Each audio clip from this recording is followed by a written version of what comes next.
Welcome to Palash দা online tuition. প্রিয় ছাত্রছাত্রীরা, আজকে আমি দ্বাদশ শ্রেণী বিজনেস স্টাডি সম্পূর্ণ সাজেশন নিয়ে উপস্থিত হয়েছি এবং মার্কস ডিস্ট্রিবিউশনটাও আলোচনা করব। এখানে প্রথম অধ্যায় দেখে নাও, ব্যবস্থাপনার প্রকৃতি ও তাৎপর্য। এই চ্যাপ্টার থেকে 5টা 1 মার্কসের পড়বে, অর্থাৎ 5টা শর্ট কোশ্চেন পড়বে খালি। দ্বিতীয় অধ্যায় ব্যবস্থাপনার নীতি। এই অধ্যায়ে একটা 1 মার্কস আর একটা 4 মার্কস, অর্থাৎ টোটাল 5 মার্কস থাকবে এই চ্যাপ্টারে।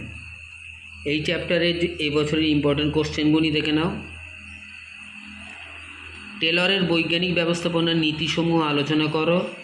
টেলরের ব্যবস্থাপনার নীতির দুটি সুবিধা অসুবিধা।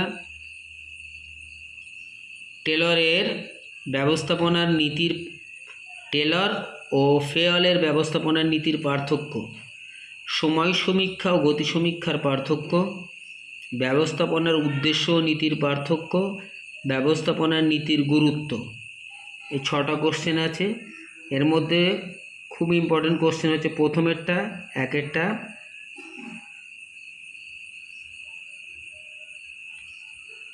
তিনেরটা, চারেরটা। এই 3টে খুব বেশি ইম্পর্ট্যান্ট। নেক্সট অধ্যায় তৃতীয় অধ্যায় দেখে নাও। তৃতীয় অধ্যায়ে পড়বে একটা 1 মার্কস আর একটা 4 মার্কস, অর্থাৎ টোটাল 5 মার্কস থাকবে তৃতীয় অধ্যায়ে। কারবারি পরিবেশ। তৃতীয় অধ্যায়ের ইম্পর্টেন্ট কোশ্চেনগুলি দেখে নাও। বিশ্বায়ন ও বেসরকারীকরণের ধারণা দাও। বিশ্বায়নের পক্ষে ও বিপক্ষে যুক্তি দাও। সেকেন্ড কোশ্চেন হচ্ছে কারবারি পরিবেশের অনুকূল পরিবেশগুলি আলোচনা করো। 3 নম্বর কারবারি পরিবেশের বৈশিষ্ট্য ও গুরুত্ব। 4 নম্বর কারবারি পরিবেশের যে কোনো 4টি দিক নিয়ে আলোচনা করো। এই চ্যাপ্টার থেকে একটা 4 মার্কসের পড়বে। এর মধ্যে সবথেকে বেশি ইম্পর্টেন্ট হচ্ছে এটা একেরটা আর তিনেরটা। 1, 2, 3। চতুর্থ অধ্যায় পরিকল্পনা। 2টো 1 মার্কসের পড়বে 2, একটা 4 মার্কসের পড়বে 4। টোটাল 6 নম্বর থাকবে। পরিকল্পনা কাকে বলে, এর গুরুত্ব ও উপাদান। কর্মনীতি ও কৌশলের মধ্যে পার্থক্য। নিয়ম ও কর্মপদ্ধতির পার্থক্য। পরিকল্পনার ধাপ। বেশি ইম্পর্ট্যান্ট হচ্ছে 1, 2 বেশি ইম্পর্ট্যান্ট। পঞ্চম অধ্যায় থেকে 2টো 1 মার্কস পড়বে, একটা 4 মার্কস পড়বে। 6 নম্বর সংগঠন কাকে বলে, এর গুরুত্ব বৈশিষ্ট্য। ভার অর্পণ কাকে বলে, এর গুরুত্ব বা নীতি। কেন্দ্রীকরণ ও বিকেন্দ্রীকরণের পার্থক্য। সংগঠনের ধাপ। নিয়মমাফিক ও অনিয়মমাফিক সংগঠনের পার্থক্য। বিভাগীয় সংগঠন কাকে বলে, সুবিধা। একেরটা ইম্পর্ট্যান্ট, 1, 2, 3টা বেশি ইম্পর্ট্যান্ট, 4এরটাও করে রাখবে।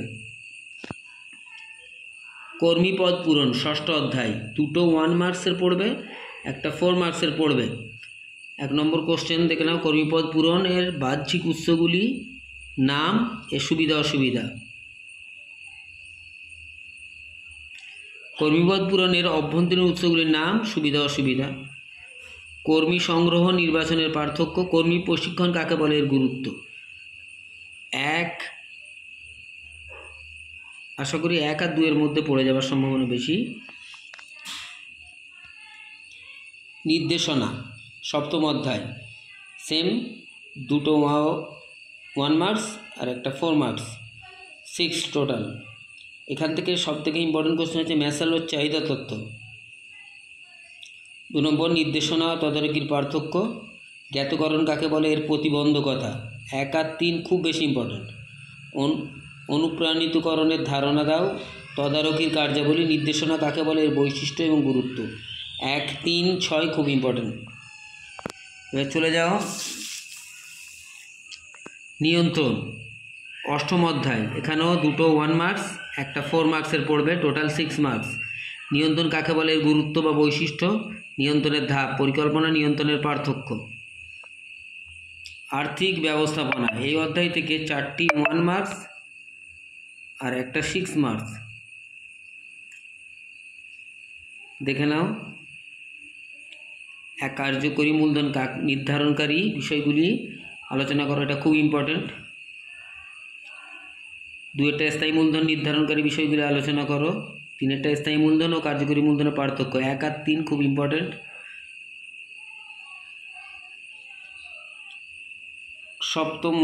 দশম অধ্যায়, 4টে 1 মার্কস আর একটা 4 মার্কস।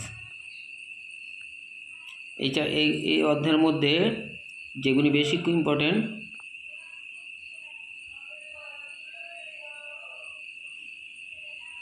ডিম্যাট 3এরটা ইম্পর্টেন্ট। ডিম্যাট কি এর সুবিধা,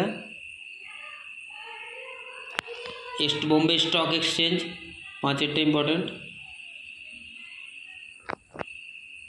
টোটাল কোশ্চেন দেওয়া আছে এখানে এই চ্যাপ্টারের। চলে যাও একাদশ অধ্যায়, 6টা 1 মার্কস আর একটা 6 মার্কস, অর্থাৎ এই সব চ্যাপ্টারে 12 নম্বর থাকবে টোটাল। একজন বিক্রয়কর্মীর গুণাবলী খুব ইম্পর্ট্যান্ট। বিক্রয় বিপণনের পার্থক্য, পণ্যের নামকরণের প্রয়োজনীয়তা বা সুবিধা, অসুবিধা।